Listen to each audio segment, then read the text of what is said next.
O ministro da Fazenda, Fernando Haddad, afirmou que vai apresentar os detalhes desse novo arcabouço fiscal para o presidente Lula na sexta-feira, mais conhecida como amanhã. A nova âncora fiscal, se aprovada pelo Congresso Nacional, vai substituir a atual regra do teto de gastos, que desde 2017 impede que a maioria das despesas do governo cresça num ritmo mais acelerado que a inflação do período.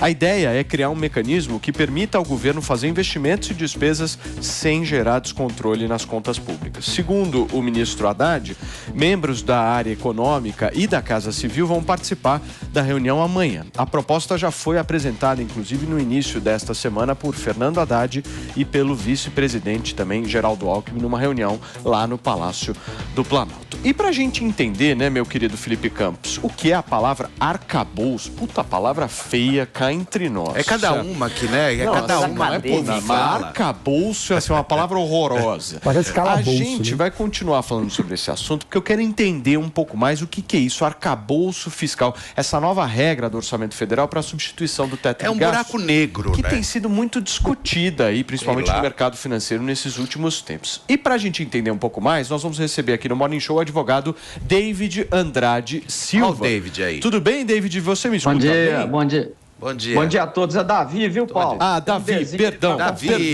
Davi. É Davi. Perdão. O Davi vai conversar um pouquinho dia. com a gente a respeito dessa história do arcabouço. Só para a gente entender, o Davi, de uma forma, tenta ser o mais objetivo e simples possível para o entendimento ficar claro. Qual que é a diferença do teto fiscal para o arcabouço? Só o nome. Só mudaram o nome. E que esse arcabouço não se transforme num calabouço fiscal, né? Porque o nome é terrível, né? Mas é a mesma coisa, é o mesmo produto com outro nome. É o teto de gastos com um nome diferente, chamado arcabouço fiscal. Então, mas melhor ou vão pior, mudar as Davi? regras, né? Oi? Melhor ou pior? Olha, Paulo, a gente não sabe o que vem, mas os indícios são terríveis, né? Os indícios são terríveis. Por que eu digo isso? É um governo altamente intervencionista, né? É um governo que nós não vamos ouvir a palavra reforma administrativa nos próximos 4 anos, pelo menos. Quer dizer, o gasto não é olhado. Se o gasto não é olhado, e eu já tenho despesas contratadas, né? Vamos lá, nós já temos aí tabela de imposto de renda reajustada, nós já temos Auxílio Brasil. Quer dizer, todas as despesas já foram contratadas. O que sobra agora, então, para fazer? Buscar receita para cobrir a despesa. Agora, Davi, eu queria fazer uma pergunta. Você não acha que mudar um teto de gastos, que é uma emenda constitucional, para um projeto simples, não pode enfraquecer essas âncoras fiscais aí que o governo está querendo discutir? Excelente pergunta, eu acho que sim. Até então, nós tínhamos essa questão do teto de gastos constitucionalizada, né? Era matéria própria da Constituição.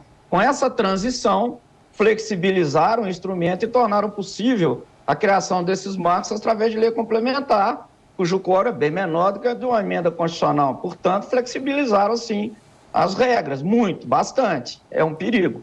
É um perigo. Agora, um ponto que eu acho importante, Davi, é que o Brasil já tentou diversas regras que limitem a irresponsabilidade fiscal. Tivemos a lei de responsabilidade fiscal, a regra de ouro, o teto de gastos. A cada ano vamos fazendo remendos e furos no teto, ou seja, adianta ter regra se o país não cumpre a regra no longo prazo?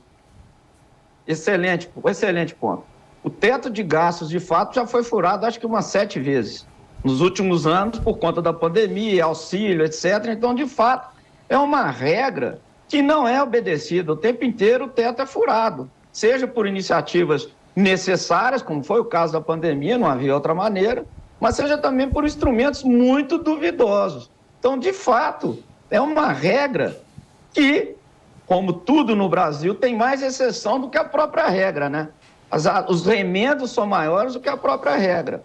Davi, eu duvido que isso vai mudar com essa nova proposta, viu, gente? Duvido bastante. Antônia, você me pediu? Por favor. Eu pedi, porque eu quero ser menos técnica na pergunta do que os meninos, para a gente alcançar mais pessoas. Doutor Davi, a pergunta é simples. Sim ou não? Estamos ferrados?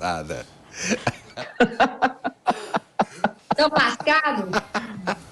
Eu acho que estamos lascados. Estamos no calabouço fiscal. Ô, Antônio, eu vou dizer por que eu acho isso, sabe? Quando a gente olha para um Estado que só aumenta o tamanho, só se agiganta, né? Só intervém, só gasta, e gasta muito mal, o Estado brasileiro é um transatlântico movido a lenha, né? E gasta mal, e é corrupto na maioria das vezes. O que acontece com esse Estado? Ele não diminui. Então, a qualidade do gasto é muito ruim. Não se fala numa reforma administrativa nesse país. Estão falando de reforma tributária, que, no meu modo de ver, deveria ser um debate posterior ao debate da reforma administrativa. Eu preciso diminuir o tamanho da máquina, né? Sem isso, tudo que for feito vai ser remendo. Reforma tributária vai ser remendo para aumentar a carga tributária. Ô, Antônio, eu acho que, infelizmente, nós estamos lascados. Muito bem. Doutor, muito obrigado, viu, pela sua participação aqui no Morning e tentando sempre exemplificar para a gente aqui o que é essa história tão complexa da área econômica e fiscal brasileira. A gente conversou com o advogado Davi Andrade Silva, que gentilmente nos atendeu aqui. Obrigado, doutor. Muito obrigado novamente, Paulo. Um abraço a todos. Viu?